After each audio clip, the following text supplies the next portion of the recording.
Wanita hari ini. Wanita hari ini bijak mengatur, mengurus mata wataknya. Usahawanti, ibu, istri, permaisuri.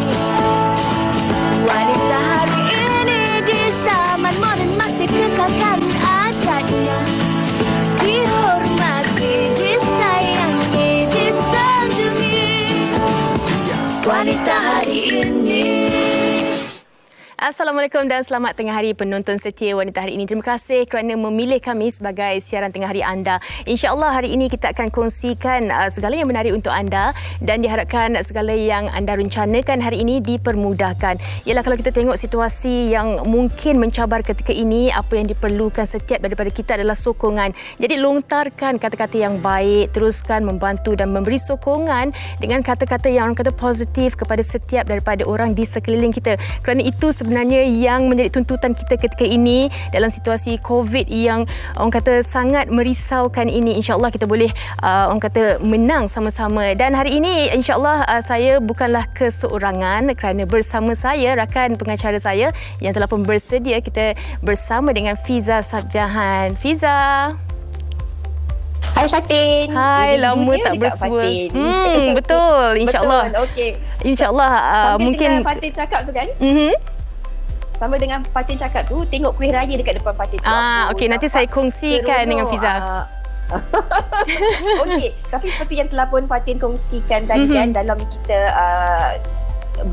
suka, tetapi kita juga tidak melupakan mereka yang sedang berduka ketika ini. Malahan apa yang Fatin katakan itu banyak kebenarannya tentang kita seharusnya sentiasa melontarkan, menuliskan, bercakap tentang perkara yang baik-baik sahaja. Betul. Apatah lagi kalau kita lihat saban hari sememangnya kes positif COVID-19 ini semakin meningkat. Apatah lagi semalam ia telah pun mencapai ke angka 6,075 kes positif. 6,000. Ini bukan satu angka yang sedikit dan bukan masanya untuk kita menuding jari menyalahkan mana-mana pihak, tetapi lebih kepada kita harus bertanggungjawab ke atas diri kita sendiri untuk menjaga diri kita dan juga insan-insan yang kita sayangi. Kita tak bolehlah, ini bukan masanya untuk kita menuding jari, tapi Betul. ini masanya untuk kita meletakkan segala tanggungjawab itu di bahu kita untuk kita sama-sama melandaikan lengkungan wabak COVID-19 ni, Fatin. Betul Fiza, sebab apa kan kalau kita tengok semakin hari semakin kita mungkin dapat duga ataupun mungkin kita ada orang kata sinar baru untuk hari esok, tapi sebenarnya masih lagi tinggi dan ini sebenarnya peranan kita terus untuk membantu untuk menurunkan, jalankan tanggungjawab masing-masing. Kalau tak perlu untuk keluar rumah, tak ada keperluan, duduk saja dekat rumah sekejap sahaja sehingga keadaan kembali reda, dan itu berkenaan dengan COVID-19. Betul. Fiza. Fatin, kalau kita lihat juga sebenarnya, kalau kita lihat angka positif 6,075, tetapi kes sembuh adalah 3,516 kes saja. Memang jauh perbezaannya separuh. Jadi ini yang kita katakan kita perlu mainkan peranan yang penting. Dan kalau kita lihat pula dari segi taburan kes yang berlaku di seluruh Malaysia, Selangor mencatat kes positif tertinggi dengan sebanyak 2,251 kes, diikuti dengan Kuala Lumpur, diikuti dengan Johor sebanyak 699 kes, Kuala Lumpur 660 kes, diikuti dengan Kedah sebanyak 445 kes. Banyak tu. Sangat banyak. Apa pun yang kita kongsikan setiap hari, kita selalu nak kongsikan berkenaan dengan peratus apa orang kata statistik dan sebagainya. Bukan untuk kita menakut-nakutkan, untuk kita menjadi ambil sebagai iktibar untuk kita terus berhati-hati selepas ini, jaga orang kata keselamatan dan juga kesihatan kita, sebab kita ada anak, kita ada ibu bapa yang perlu dijaga kesihatan mereka, dan ini adalah sebenarnya tanggungjawab kita untuk memastikan mereka ini semua selamat. Dan itu berkenaan dengan COVID-19, Fiza, dan suka juga kita nak kongsikan sedikit berkenaan dengan isu di Palestin. Ya, betul tu. Kalau kita lihat hari ini kita di sini sedang berperang dengan wabak COVID-19 ini, malahan mereka di saudara-saudara kita di Gaza ketika ini pula sedang berperang dengan keganasan rejim Zionis Israel itu sendiri. Dan kalau kita ikutkan jumlah mangsa pencerobohan menurut Kementerian Kesihatan Gaza, sebanyak 231 orang syahid, termasuklah 63 kanak-kanak, 36 wanita dan 16 warga emas, 1,530 orang cedera sejak bermulanya pencerobohan di Gaza. Fatin. Ya. Dan kalau lihat juga Israel ini melakukan serangan lebih daripada 180 kali di seluruh kawasan Gaza dengan menggunakan pelbagai kapal perang dan artileri. Dan pencerobohan ini mengakibatkan kerosakan dan kerugian yang sangat besar dengan anggaran sebanyak 243.8 juta USD. Banyak letupan dan tembakan yang disasarkan ke arah perumahan mengakibatkan lebih daripada 1,174 unit rumah, perumahan bertingkat, apartmen musnah secara keseluruhan dan sebahagian yang lain mengalami kerosakan yang sangat teruk. Betul, kalau kita lihat di sini juga 57 buah sekolah, kemudahan kesihatan, klinik serta kawasan sekitarnya rosak teruk kerana ditembak bertubi-tubi. Malahan serangan ke atas padang ternakan, kawasan pertanian, telaga dan juga kawasan sistem irigasi mengakibatkan kerugian sebanyak nilai anggaran sebanyak 22 juta USD. Dan sektor ekonomi dan komersial mengalami kerugian sebanyak 27 juta USD yang mana mereka mengebom kawasan industri dan mensasarkan beberapa buah kilang tembakan ke arah jalan raya serta infrastruktur berkaitan air dan sistem sanitasi juga mengakibatkan kerugian sebanyak 22 juta US dollar. Dan kalau lebih menyayat hati iaitu 8 buah masjid telah pun dimusnahkan secara totalnya, 29 buah masjid lain termasuk sebuah gereja rosak dan kerugian ini dianggarkan sebanyak 5 juta USD. Dan penjajahan Israel diteruskan dengan penutupan kawasan komersial dan perdagangan di Gaza. Mereka juga tidak membenarkan para nelayan untuk datang. Dan saya rasa apa yang boleh kita lakukan di sini, Fatin, pastinya untuk terus kita berdoa untuk kesejahteraan saudara-saudara kita di Palestin ketika ini. Dan mungkin kita juga secara orang kata kalau kita dapat menyumbang sedikit kepada tabung yang bersesuaian, khususnya di Media Prima Berhad juga kita ada tabung untuk Palestin ini, Gaza, yang mana kita boleh berikan sedikit sumbangan kita kepada mereka. Fatin, kita tinggalkan tentang COVID dan juga Gaza ini. Apa kata kita nak teruskan kepada konten kita pada hari ini, yang mana kita nak imbas juga, maklumlah masih lagi ada dalam kalangan kita ni walaupun berada di rumah tetapi tetap menggembirakan hati sendiri dengan melakukan pelbagai jenis aktiviti bagi mengimarah dan menyemarakkan lagi aktiviti perayaan. Kalau nak dikongsikan apa yang sempat dirangkumkan oleh penolong penerbit kita hari ini, Natasha, di TikTok ni tentang bagaimana kreativiti untuk membeli duit raya dan macam-macam lagi aktiviti menarik yang dikongsikan kepada penonton. Jom kita saksikan.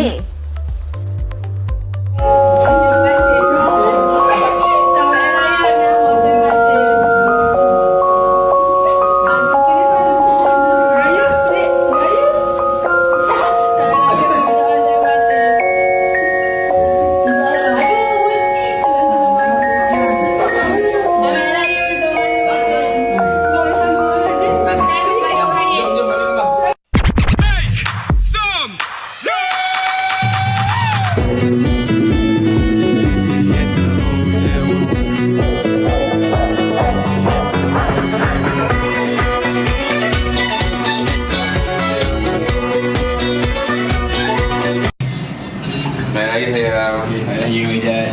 Oh maaf yang ahli mati. Video raya Ijat. RM1. Teresa, ikhlas hati.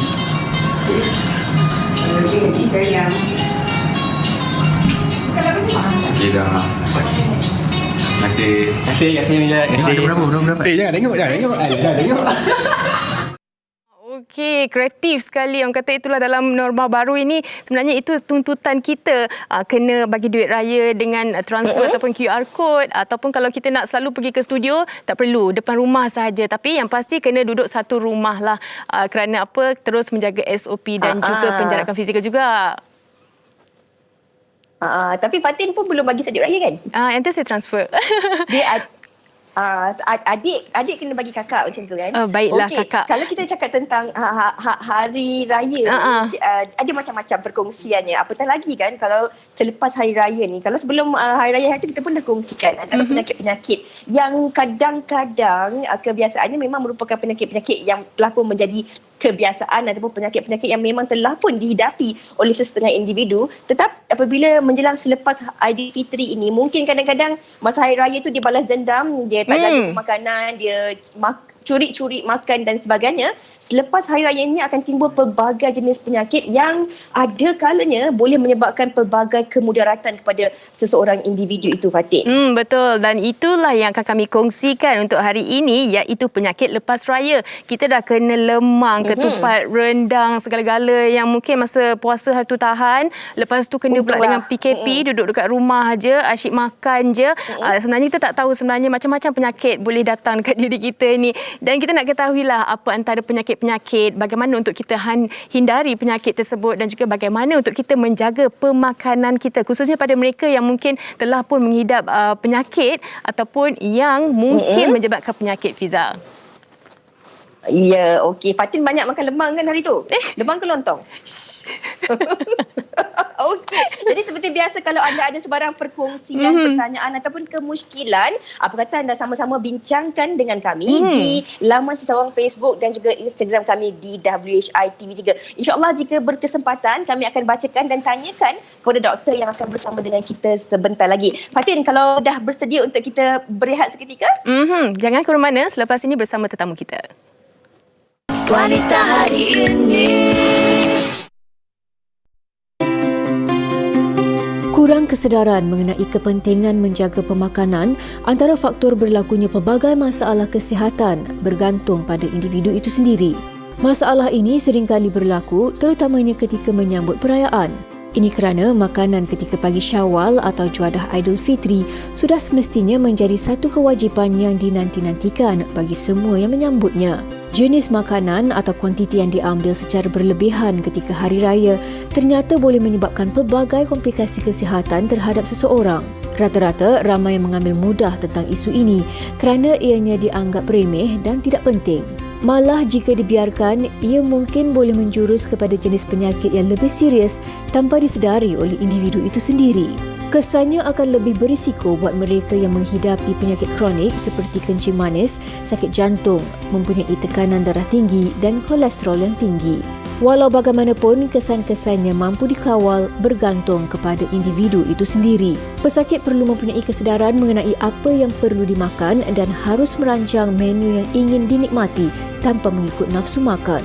Persoalannya, sejauh manakah kesedaran rakyat Malaysia dalam perlu sentiasa menjaga pemakanan mereka sewaktu perayaan? Adakah pemakanan yang terkawal dapat membantu untuk mengelakkan seseorang itu daripada mendapat penyakit selepas raya? Kurang kesedaran berkenaan dengan orang kata penyakit lepas raya ini dapat menyebabkan antara penyakit-penyakit dapat hinggap walaupun kita tak pernah ada penyakit, tapi selepas raya kalau kita tak jaga makanan kita, mungkin macam-macam penyakit yang datang. Dan Fiza, mungkin hari raya ni Fiza selalu macam pesan dekat mak Fiza, kena jaga makan tu, kena jaga makan ni. Yalah, kita dengan mak kita kan selalu macam kena jaga, betul. kan. Tapi saya bertuah juga sebab mak saya, Fatin, dia memang sendiri jaga makanan. Dia dengar cakap doktor lah. Jadi kalau doktor pesan tak boleh makan, dia memang tak makan. Dan dia sendiri memang sentiasa mengawal, sebab dia ada diabetik dan juga mengawal sedikit pengambilan garam dan sebagainya. Jadi protein semua memang dijaga. Gula, protein. Betul. Jadi Alhamdulillah, walaupun baru je lepas check up, lepas raya ni, Alhamdulillah semuanya bacaannya bagus. Jadi saya kira ini tanggungjawab kita juga sebenarnya sebagai anak. Untuk mengingatkan dan sama-sama orang kata memberi maklumat yang betul kepada ibu bapa kita supaya mereka ni tidaklah mengalami masalah-masalah tertentu selepas hari raya ni. Tapi Fatin, kita nak bincangkan topik ini dengan individu yang sememangnya pakar dalam bidang ini. Kalau Fatin boleh perkenalkan. Ya, izinkan saya memperkenalkan tetamu kita, Fiza, yang mungkin akan menjelaskan berkenaan dengan apa sebenarnya yang kita perlu buat selepas hari raya ni. Kadang-kadang keterujaan kita dalam nak makan segala-galanya pada hari raya tu, yelah orang kata kalau raya setahun sekali, jadi makan pun macam sekali itu je lah, tapi kurang penjagaan. Pantang pun mungkin selepas itu baru nak pantang betul-betul, mungkin dah terlambat. Pantang tengok. Okey, Fatin, kita perkenalkan doktor kita pada hari ini.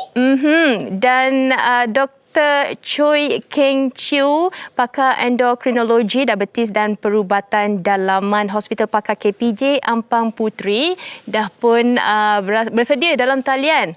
Apa khabar Dr. Choi? Doktor boleh unmute? Ya. Okey, doktor apa khabar? Apa khabar? Fiza dan Tutu. Baik. Selamat tengah hari, Doktor. Doktor, kami dah kongsikan macam-macam dari Doktor. Saya kira penonton juga tak sabarlah sebenarnya nak tahu penjelasan daripada Doktor. Mungkin Doktor boleh kongsikan, Doktor, kenapa kan kalau kita lihat lepas je musim perayaan ni memang banyak muncul lah penyakit-penyakit kronik dan mungkin ia juga seringkali dikaitkan dengan pengambilan hidangan masa Hari Raya tu kan. Kalau Doktor boleh kongsikan, silakan Doktor. Nah, seringkali apabila musim perayaan tiba kan, sama ada perayaan Idul Fitri ataupun Tahun Baru Cina dan sebagainya, pastinya ada penyakit biasa yang menyerang, terutamanya di kalangan individu yang tidak menitik beratkan aspek kesihatan. Ini kerana setengah daripada kita menganggap musim perayaan ini memang masa untuk mengambil peluang merasai pelbagai jenis makanan enak dan lazat yang disediakan, terutama bila menghadiri majlis terbuka ataupun bila menziarahi keluarga atau rakan-rakan. Pada musim pandemik ini pula mungkin ada yang order banyak makanan yang mungkin tak berkhasiat melalui itu pula. Sebenarnya aspek kesihatan mesti dititik beratkan tanpa mengira masa dan bukan diambil sambil lewa lah pada bulan-bulan itu, kerana boleh memberi buruk kepada diri sendiri. Betul. Ada kalanya bukan penyakit kronik yang tiba-tiba muncul pada musim raya, tapi pesakit yang sudah mengidap penyakit kronik mungkin mengalami kemerosotan dari segi penjagaan dan kawalan penyakit. Ini menyebabkan pesakit mengalami gejala-gejala tertentu dan juga kesan-kesan yang akut yang boleh memudaratkan dan membahayakan kesihatan juga. Dr. Choi, antara penyakit-penyakit yang diklasifikasikan selalu berlaku kalau orang kata selepas raya ni, apa antaranya? Antara salah satu penyakit yang sering didapati pada musim perayaan. Faktor-faktor yang menyebabkan ini ialah mungkin makanan tidak dimasak dengan sempurna, contohnya bila kuantiti besar makanan dimasak pada satu masa, ataupun makanan ditinggalkan pada suhu bilik dalam tempoh yang lama, ataupun tidak disediakan dengan baik, ataupun kaedah penyediaan makanan tidak bersih. Jadi kalau tidak diuruskan atau dirawat dengan betul, keracunan makanan ini boleh menjadi sesuatu yang serius juga.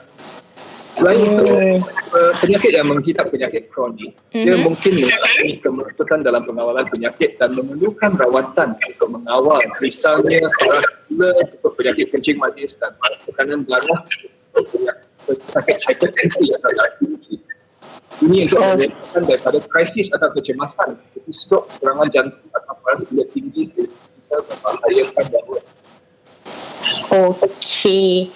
Doktor, mungkin doktor juga boleh kongsikan kepada penonton-penonton kita kan. Selalunya kan kalau kita cakap macam doktor terangkan tadi, mungkin disebabkan oleh penyediaan makanan. Kadang-kadang kita sayang nak simpan, nak buang lauk tu, kita simpan 3-4 hari, kita panaskan lagi, kita makan dan sebagainya. Kita tak tahu sama ada makanan tu masih lagi elok dan tidak. Tetapi selalu juga timbul tentang isu penyakit raya ni sebab kadang-kadang kita gagal nak kawal nafsu makan ni. Macam Fatin kata tadi lah, nampak lemang nak makan lemang, nampak rendang nak makan rendang, ketupat nak makan ketupat dan sebagainya. Dan ramai juga sebenarnya kadang-kadang memang tahu dia memang ada penyakit doktor, tapi tak endahkan pesanan doktor sebab dia orang cakap alah tak apalah, dia memang ada penyakit, nak mati-matilah. Kadang-kadang orang cakap macam tu kan. Lepas raya nanti kita jumpa doktor, kita pantang semula. Kita mulakan hidup baru. Ini yang perkara sering berlaku dalam kalangan masyarakat kita. Kalau doktor boleh kongsikan. Saya ada ramai pesakit yang pada bulan puasa memang sangat berdisiplin yang ada yang berjaya kurangkan berat badan dan mengawal paras gula dengan cantik semasa bulan Ramadan. Tetapi selepas sebulan mengawal diri, menahan lapar pada Ramadan, sememangnya Hari Raya Aidilfitri ini hari yang ditunggu-tunggukan untuk menikmati berbagai makanan enak dan lazat. Namun perlu ditetapkan dalam keinginan ataupun kegairahan untuk menikmati juadah raya, kuantiti pengambilan makanan perlu dijaga juga.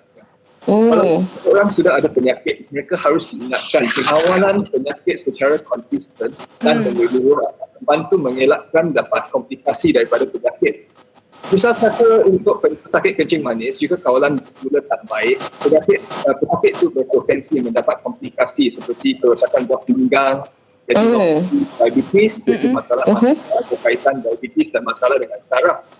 Jika penyakit ini kencing manis tidak dikawal elok, kemungkinan berlakunya komplikasi seperti masalah jantung, strok dan sebagainya juga.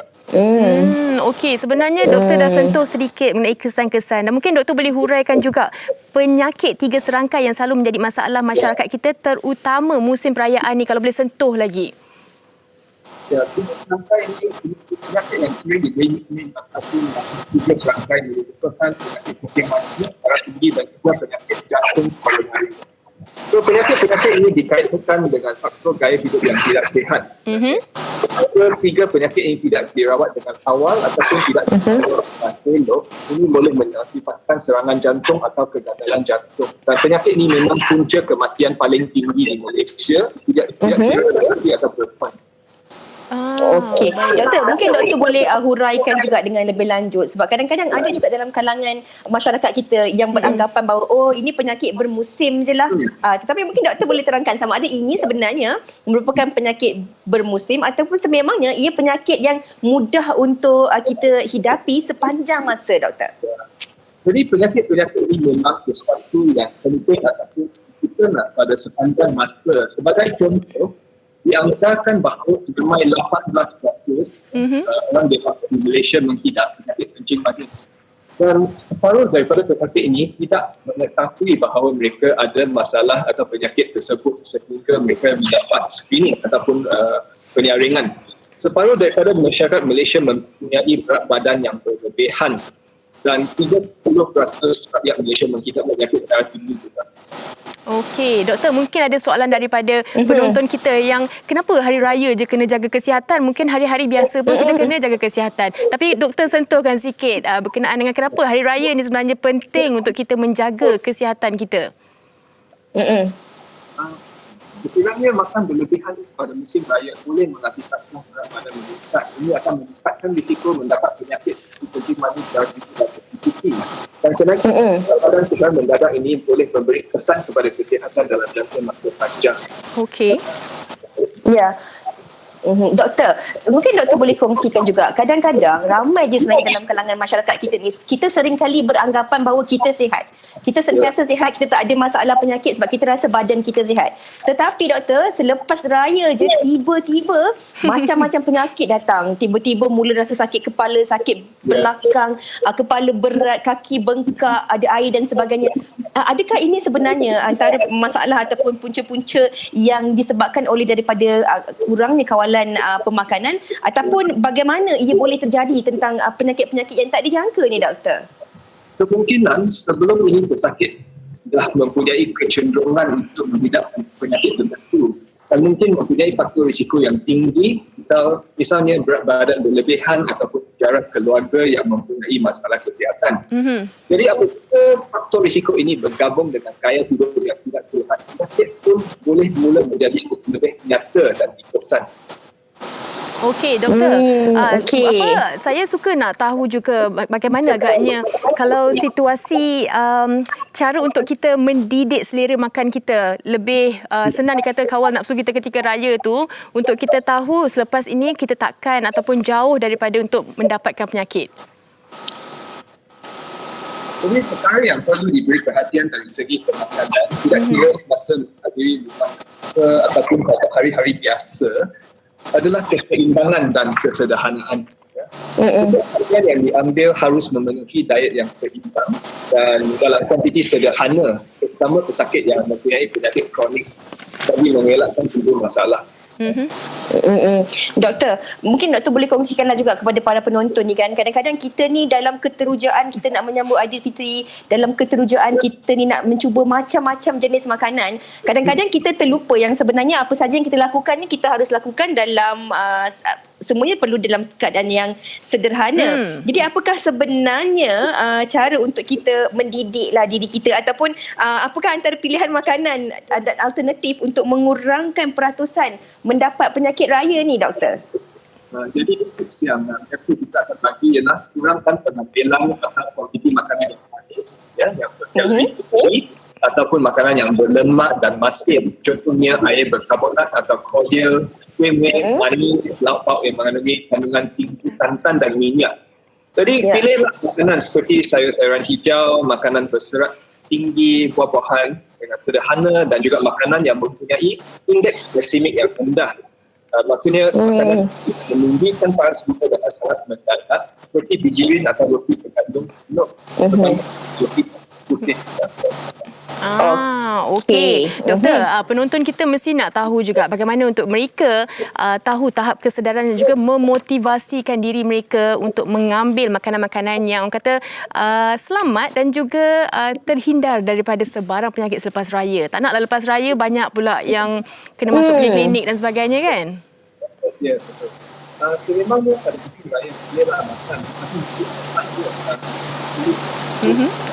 makan.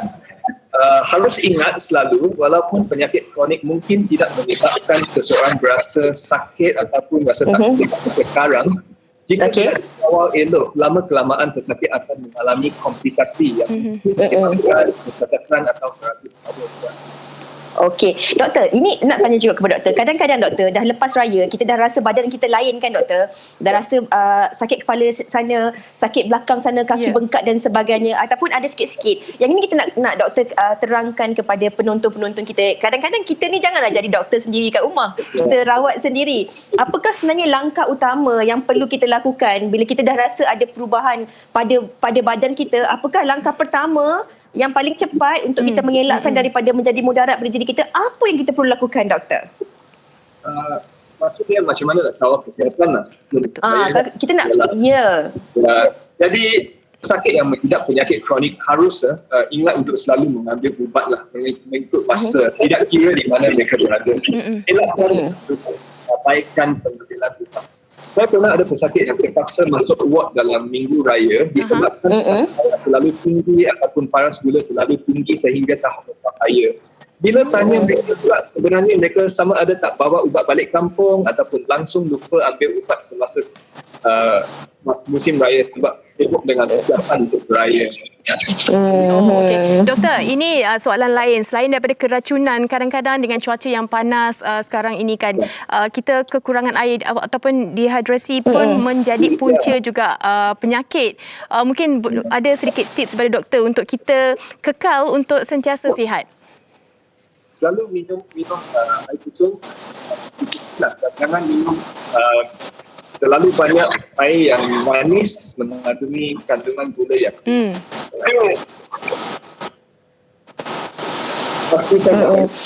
doktor, doktor, ini juga sedikit soalan yang berbeza, doktor. Mungkin doktor boleh juga kongsikan kepada penonton-penonton kita kan, dalam keadaan negara kita sekarang ni, doktor, yang juga berhadapan dengan pandemik kan. Jadi apa sebenarnya langkah-langkah penjagaan kesihatan yang doktor cadangkan bila kita duduk kat rumah? Apa yang kita perlu jaga, doktor, untuk pastikan kita sentiasa sihat? Bagi pesakit yang ada penyakit kronik, misal kata penyakit kencing manis, mereka perlu mempunyai waktu makan yang teratur, tidak harus mengambil makanan berkaitan dengan jumlah yang banyak pada satu masa. Lebih sesuai untuk mengambil hidangan kecil secara berkala daripada kuantiti besar pada satu masa. Dan pengambilan air dan makanan manis perlu dihadkan, tidak mengambil berulang kali. Contohnya lemang, ketupat, biskut atau kuih manis dan air berkristal perlu dikurangkan. Bagi pesakit pula pengambilan makanan yang tinggi kandungan garam dan lemak, elakkan ambil kuah berlebihan dan kurangkan penggunaan perasa tambahan. Dan senaman yang sesuai harus dilakukan secara konsisten untuk menjaga kesihatan, terutama pada kesehatan. Okey. Doktor, doktor, mungkin doktor boleh kongsikanlah juga kepada penonton kan. Kadang-kadang kita ni ada ibu bapa yang dah berumur kan, Fatin. Kadang-kadang mereka ni tak tahu nak, walaupun dah pergi jumpa doktor dah terangkan pengambilan insulin macam mana, penjagaan makan macam mana. Tapi kadang-kadang sebab faktor umur juga membuatkan mereka ni terlupa kadang-kadang. Doktor kata lepas injek insulin, tunggu setengah jam makan. Tapi 3 jam baru dia makan. Jadi doktor, peranan orang-orang di sekeliling ini dalam memastikan mereka yang mempunyai penyakit ini dapat menjaga kesihatan mereka, doktor. Terus berdisiplin. Betul. Jadi orang yang penjaga seperti anak ataupun siapa yang mempunyai pesakit selalu harus diberikan penerangan yang hampir juga lah bersama dengan pesakit, terutama pesakit yang mungkin tidak begitu baik ataupun tak dapat menjaga diri dengan baik lah, supaya mereka ada backup system yang belum sihat atau masalah. Sebab kalau kita nak harapkan orang yang tua yang mungkin tak begitu fasih dalam perkara ini untuk menjaga diri sendiri, mungkin ada bahaya juga selepas ubat ataupun memberi dos yang tidak sesuai untuk kulit. Okay. Fiza, macam sekarang ni kan stigma masyarakat kita selalunya bila dah puasa tu dah turun dah berat badan, tapi bila raya ni berat badan naik. Rasanya macam semuanya nak makan, semuanya nak rasa, tapi selepas tu menyesal. Kadang-kadang boleh menyumbang kepada tahap obesiti juga. Mungkin doktor ada nasihat juga untuk mungkin golongan-golongan ini. Jadi senaman memang penting dan juga memerlukan makanan sesuai. Kuantiti makanan, rendahkan kalori dalam makanan, ini memang penting. Kalau tak pasti, boleh je sebenarnya jumpa untuk pakar pemakanan atau dietitian yang boleh memberi maklumat ataupun penerangan yang lebih luas tentang perkara ini juga. Okey, doktor, mungkin doktor juga nak kongsikan sesuatu pesanan ataupun tips kepada penonton-penonton kita yang sedang menonton kita kini. Kalau boleh, kalau sebelum raya kita sihat, biarlah selepas raya dan seterusnya ni kita akan terus kekal sihat. Tahap kesihatan kita sentiasa bagus, doktor. Sebagai kesimpulan yang penting adalah kesihatan diri baik-baik. Kami sendiri yang bertanggungjawab untuk memelihara kesihatan sendiri kan. Lebih-lebih lagi pada masa yang kritikal dan bertambah pada Okey, baiklah. Terima kasih banyak-banyak. Kita ucapkan kepada doktor di atas penerangan yang berkaitan penyakit selepas raya ni, dan kita harapkan apa saja yang telah pun doktor kongsikan pada hari ini sedikit sebanyak dapat memberi manfaat dan juga informasi untuk bukan saja mereka yang menghidapi penyakit kronik, tapi kita ni kalau selagi kita belum ada penyakit, paling penting untuk kita elak, mencegah lebih baik daripada kita merawatnya. Itu yang paling penting sekali kan, Fatin? Setuju. Terima kasih Dr. Choi Keng Chiu sekali lagi.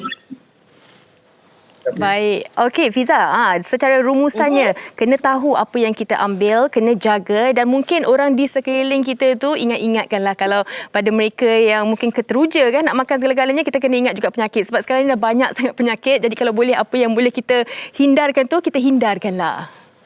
Betul. Tanggungjawab kita ni sebenarnya untuk jaga diri kita sebaik mungkin, dan kita kena ingat juga kalau kita masih lagi ada ibu bapa ataupun ahli keluarga yang mempunyai masalah penyakit-penyakit sebegini, kita kena ambil tahu dan kita kena ada ilmu untuk sama-sama kita kongsikan dan jaga kesihatan mereka ni. Okey, Fatin. Dah banyak kita kongsikan dan kita harapkan dapat memberi manfaat kepada penonton. Kita nak berehat dahulu seketika dan kembali selepas ini bersama dengan Fatin. Wanita hari ini. Kembali dalam Wanita Hari Ini, dalam segmen tajaan kita nak bersama dengan Gusena, dan kalau boleh saya kongsikan dengan anda penonton, 1 daripada 5 rakyat Malaysia yang berumur 18 tahun ke atas mengalami diabetes, gaya hidup yang tidak aktif, diet berkarbohidrat tinggi menyebabkan obesiti dan diabetes. Ini yang kita nak kongsikan, dan 2 tetamu saya dalam talian yang ingin saya kenalkan, iaitu Profesor Dr. Nur Laila Mustafa, Ketua Jabatan Perubatan dan Pakar Endokrinologi Hospital Chancellor Tuanku Mukris, yang telah pun bersedia dalam talian. Apa khabar? Selamat Hari Raya, Doktor. Selamat Hari Raya, Fatin. Okey, Prof berbaju merah. Dan yang kedua, kita juga bersama dengan Dr. Nina Mazira Muhammad Said, Pengarah Perubatan Unit Nutrisi Abbott Malaysia. Apa khabar? Selamat Hari Raya, Dr. Nina. Selamat Hari Raya, Fatin. Okey, kedua-duanya kita boleh dengar. Okey, kita nak mulakan dengan Prof. Laila lah dahulu kan. Mengikut laporan prestasi penjagaan diabetes Malaysia tahun 2016 kan, data menunjukkan sekitar 76.2% rakyat Malaysia yang menghidap diabetes mempunyai kawalan glukosa yang lemah. Mungkin Dr. Prof boleh mulakan kongsikan apakah faktor-faktor yang menyumbang kepada keadaan ini? Right, terima kasih Fatin atas soalan tu. Biasanya yang faktor yang menyumbang kepada masalah sebegini adalah kurangnya pengetahuan, dan mereka ni tidak peka dan tidak patuh kepada rawatan diabetes mereka ya. So itu adalah faktor utama sebenarnya. Ramai orang kata okey ambil ubat dah cukup, tapi pemahaman terhadap diabetes tu adalah sangat penting. Jadi macam saya cakap, pengetahuan dan memahami secara mendalam apa yang menyumbang kepada paras gula tu makin meningkat ataupun diabetes yang tidak terkawal. Tapi harus diingat dan terus menjaga. Dan untuk Dr. Nina pula, nutrisi kadang-kala kan dikatakan sebagai langkah yang kurang digunakan untuk memerangi diabetes. Mungkin Dr. Nina boleh kongsikan jugalah untuk penonton WHI bagaimana mereka dapat mencapai gula darah yang optimum menerusi keseimbangan betul dalam nutrisi yang lengkap. Betul Fatin, bagi pengidap diabetes selalunya pengurusan diet itu merupakan cabaran yang besar bagi mereka jika dibandingkan dengan pengambilan ubat ataupun mengamalkan aktiviti fizikal. Dan setiap individu juga mempunyai tindak balas yang berbeza terhadap pelbagai jenis diet dan makanan. Tetapi terdapat beberapa panduan yang mudah yang boleh digunakan untuk memastikan mereka tahu bagaimana memilih atau mengurus diet mereka yang sesuai untuk mereka. Antaranya mereka boleh mengamalkan corak makanan yang sihat secara keseluruhannya dengan meningkatkan pengambilan makanan yang mungkin tinggi kadar seratnya, mengurangkan pengambilan lemak terutamanya lemak tepung, mengurangkan pengambilan minuman yang memiliki kadar gula yang tinggi, dan ataupun mereka juga boleh mengamalkan model pinggan sihat Malaysia yang boleh bantu mereka untuk meningkatkan pengambilan sayur-sayuran, buah-buahan dan juga mengikut porsi yang betul. Selain pada itu, mereka juga boleh mengambil perhatian terhadap pengambilan karbohidrat, jumlah dan juga kualiti karbohidrat yang diambil. Kita tahu karbohidrat bukan nutrien yang terdapat banyak dalam makanan, terutamanya makanan kita di Malaysia ni, dan ia mempunyai kesan langsung terhadap paras gula mereka. Dan selain daripada itu, pesakit diabetes juga boleh mempertimbangkan pengambilan formulasi khusus diabetes yang merupakan pilihan yang ringkas yang mereka boleh gunakan sebagai sebahagian daripada pelan pemakanan harian mereka, kerana ia mengandungi karbohidrat yang dari jenis profil pencernaan dan penghadaman yang perlahan, dan juga ia secara keseluruhan dapat mengurangkan kadar pengambilan karbohidrat. Saya nak tanya soalan kepada Dr. Nina secara ringkas juga berkenaan dengan bagaimana sebenarnya terapi nutrisi perubatan MNT dapat membantu pesakit diabetes ni, doktor, menguruskan tahap gula dan darah mereka yang lebih berkesan. Ya, sebenarnya perubahan gaya hidup dan juga mengamalkan diet sesuai itu telah terbukti dapat membantu dalam mencegah dan menguruskan diabetes. Jadi MNT ataupun terapi nutrisi perubatan ini merupakan komponen yang penting dalam menguruskan diabetes. Dia mempunyai banyak komponen, antaranya adalah kaunseling, perancangan untuk pengambilan makanan, sasaran nutrisi, mengikut keperluan individu itu. Baik. Dan ia telah terbukti secara klinikal yang ia boleh bantu dalam kawalan glikemik yang lebih baik, terutamanya jika ia diamalkan di bawah pemantauan pakar pemakanan atau pakar nutrisi. Okey, baik. Terima kasih kita nak ucapkan kepada Profesor Dr. Laila Mustafa dan juga Dr. Nina Mazira Muhammad Said atas perkongsian dan insya-Allah memberi manfaat kepada semua rata-rata daripada penonton kita. Baik, kita nak berhenti rehat seketika penonton. Jangan ke mana-mana, kembali selepas ini. Wanita hari ini. Terima kasih kerana terus bersama kami di Wanita Hari Ini, dan kita pun dah sampai di penghujung siaran. Kami harapkan segala perkongsian hari ini, Fiza, kan dapatlah memberi sedikit kesedaran, membuka mata dan juga ingat-ingatlah untuk terus menjaga kesihatan kita. Kerana sekarang ni kalau kita tengok banyak sebenarnya penyakit dengan kita berdepan dengan COVID dan sebagainya. Kalau boleh kita tak naklah memudaratkan lagi keadaan kita.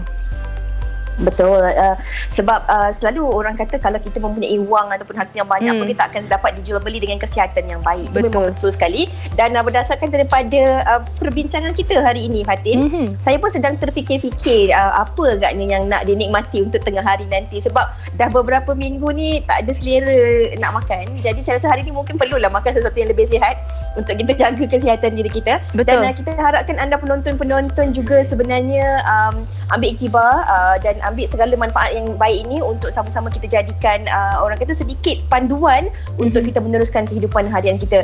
Yang penting, kita memang penting untuk jaga makanan kita sebenarnya. Kita elakkan makanan-makanan yang berminyak, yang tinggi garam, yang bergula dan sebagainya. Dan yang paling penting sekali, esok juga kita akan kembali bersama dengan anda penonton-penonton untuk kita kongsikan topik apa, Fatin? Esok kita akan kembali dalam hikayat perkahwinan pasangan di perantauan. Ini sebenarnya sesuatu yang mencabar juga dalam keadaan kita sekarang ini. Pasangan kita pula di perantauan dan harapkan segala kekuatan dan juga kesabaran kedua-dua belah pihak tu orang kata dimainkan secara baguslah. Okey, tapi Fatin tak ada kan? Fatin saya tak ada masalah. Kan?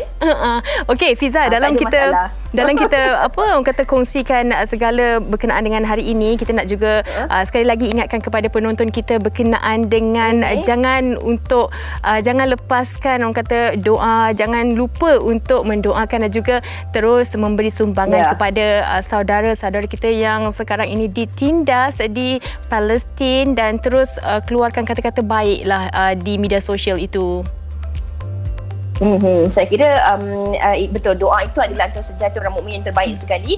Jadi kita berdoa mengikut kalau penonton-penonton sedang menonton ketika ini apa saja agama anda, kita doa dan mengikut kepercayaan masing-masing. Dan kami tinggalkan anda dengan pesanan-pesanan supaya terus jaga diri. Jangan keluar rumah jika tidak perlu. Yang paling penting anda kena faham apa itu maksud SOP. Kalau ada satu rumah tu ada ramai orang, pastikan kalau nak keluar beli barang keperluan tu, kita sekali keluar tu kita beli barang keperluan tu banyak-banyak. Jadi kita tak perlu nak keluar berkali-kali kan. Itu yang paling penting. Dan yang paling penting sekali, kita kena akur. Jangan benarkan ada tetamu ke dalam rumah kita. Dan walaupun kita di pejabat ke ataupun di mana-mana ke, pastikan kita pakai pelitup muka. Dan saya ada baca apa yang ditulis oleh Dr. Rafidah juga. Kalau kita berada di kawasan yang kecil dalam tempoh 15 minit, pastikan kita pakai pelitup muka dan juga face shield sekali. Kena pakai dua-dua tu. Betul. Jadikan face shield dan juga pelitup muka tu kawan baik kita sekarang ini, kerana itu sahaja yang boleh menyelamatkan kita dan juga usaha kita untuk tidak mendapat penyakit COVID-19 ini, Fiza. Dan terus jaga diri sendiri, jaga orang di sekeliling kita, saling ingat mengingatkan mereka mengenai SOP dan keselamatan diri. Baik, kita nak jumpa, kita akan terus bersama anda esok dengan rakan-rakan kami. Sehingga kini kita jumpa lagi. Bagi pihak penerbit Muhammad Ros Abdullah, kami nak ucapkan terima kasih kepada anda. Hingga jumpa lagi. Assalamualaikum. Bye-bye.